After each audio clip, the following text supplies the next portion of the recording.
Hey, Rick and Thad.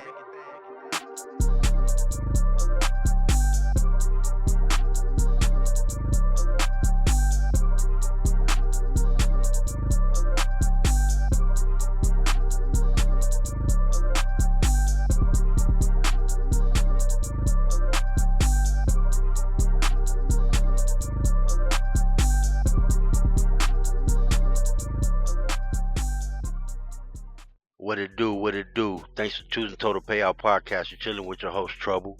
Today's date, April 1st, 2026. April Fool's Day. Mama ain't raised no fool, though. Got 3 picks for y'all today. NBA, so let's go ahead and get to it, man. We got Boston, Miami. We got Indiana, Chicago, and Denver and Utah. Let's go ahead and get it cracking. Go ahead and cash these picks so we can go ahead and ball out at the end of the day. Now, first game we're going to handicap Boston and Miami. It's the 4th meeting. First meeting December 19th. Home game Boston. Boston minus 7.5 came through 129-116 over the total of 231. Second meeting January 15th. Home game for Miami. Boston minus 3. Boston 119-114 under the total of 234. And then the third meeting February 6th. Home game for Boston. Miami plus 6. Boston 98-96 under the total of 227. Now last 10 head-to-head. Boston 9-1 straight up last 10. Boston 8-2 against the spread last 10, and the under is 7-3 last 10. Now Boston is 7-2 straight up last 9, 8-2 against the spread last 10 versus Miami, and 9-1 straight up last 10 versus Miami. Now Miami is 3-6 against the spread last 9, 2-7 straight up last 9, and 8-3 against the spread last 11 at home. Now home and away against the spread splits. Boston is 24-14 against the spread away, and Miami 22-16 against the spread at home. Now this one kind of tough, man. Obviously you got Miami on the tailspin. Boston kind of getting their stuff together. They kind of, low managing players here and there, getting ready for the playoffs. But I'm gonna go ahead and take Miami plus 6 at home. My personal line got Boston. Got the game as a pick.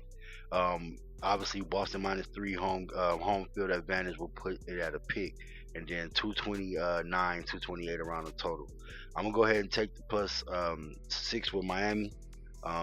Miami's not doing great right now, but it's one of them games they have to put in some work. They got to start putting in some work right now, just to not fall too far deep into the standings. So I think that Miami gonna show up, at least be competitive, at least to make it a game. Boston, I think it's like their third and fourth night. So not to say they tired, but they've been low managing players here and there. I know they had JB and Derek White out against I think it was Charlotte, and then at home Jason Tatum was out. So they doing their thing. They playing with or without, and they winning. So, but like I said, we're gonna go ahead and go with Miami plus a 6 to compete and try to at least get the W. I don't know if they win the game, but I do think they cover the 6. Second game we're gonna handicap is gonna be Indiana Pacers versus Chicago Bulls. It's the 4th meeting, final meeting, first meeting November 29th, home game Indiana plus 3, 103-101 Indiana under 240. Second game, December 5th, home game for Chicago, Indiana plus 5, Indiana 120-105 under the total of 234. And then the third game, January 28th, home game for Indiana plus 2, Indiana won 113-110 under 235 again. Now head-to-head last 10, Indiana 7-3 straight up last 10, Indiana is 7-3 against the spread last 10, and the under is 8-2 last 10. Now Indiana is over 7-1 last 8, but they're under 4-1 last 5 at Chicago. They're 18-19 under away from home overall, and then they're 10-12 under away from home versus the East. Now Chicago is over 4-1 last 5. They're under 6-0 last 6 versus Indiana, and they're under 4-1 last 5 versus Indiana at home. Now I'm gonna go ahead and take this total under. My line Chicago minus 4, total around 233. The total came out 245, so it's like 13 points from under that. Now, obviously, it can shoot over these teams. Is hot garbage right now. I hate to call my Bulls hot garbage, but they are. I hate to say it. But their natural nature against each other is under. I'm going to go ahead and roll with that. They're 8-2, like I said, against the under. And every game this year has went under. Only one total has went, well, to both of them, no total has hit 230. Let's put it like that. So they got it at 245. So let's go ahead and see if we can shoot another under in this series, for the 4th under for this year. Now the final game we're gonna take is gonna be Denver versus Utah. fourth and final meeting. First meeting December 22nd, home game for Denver. Denver came through minus 12 and a half, 135, 112, under 251. And then the second meeting happened March 2nd, home game for Utah. Utah plus 11 and a half, Denver 128, 125 over 242. And then the third meeting March 27th, so about a few days ago, home game for Denver. Utah covered plus 19 and a half, Denver 135, 129 over 247. Now head to head last 10, Denver 9-1 straight up last 10, Denver 7-3 against the spread last 10, and the total was 5-5 last 10 as well. Now Denver's profile is 2-5 against the spread last 7. They're 6-0 straight up last 6 and 9-0 straight up last 9 versus Utah.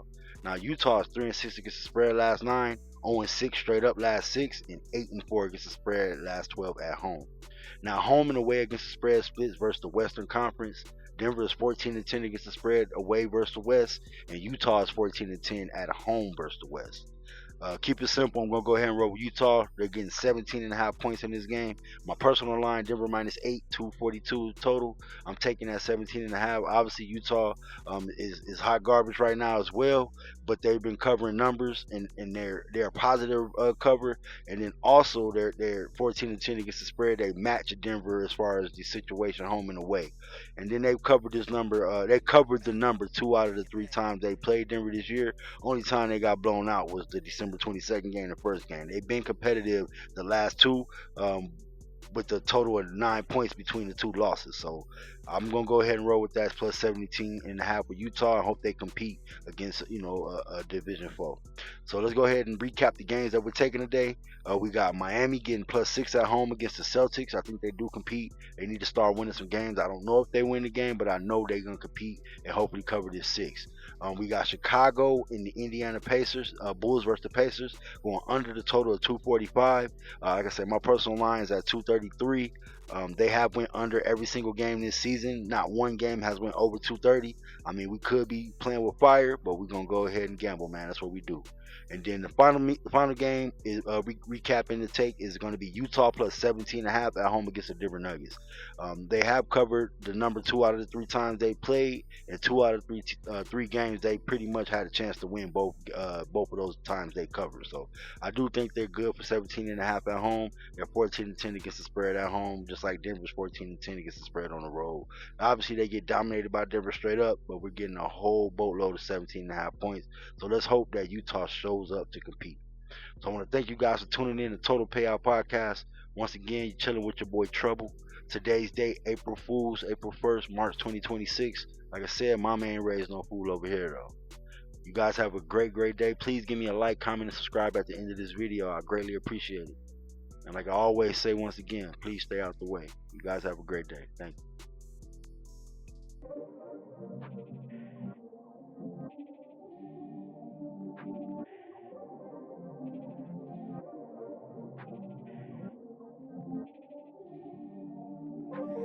Hey, Rick and Thad.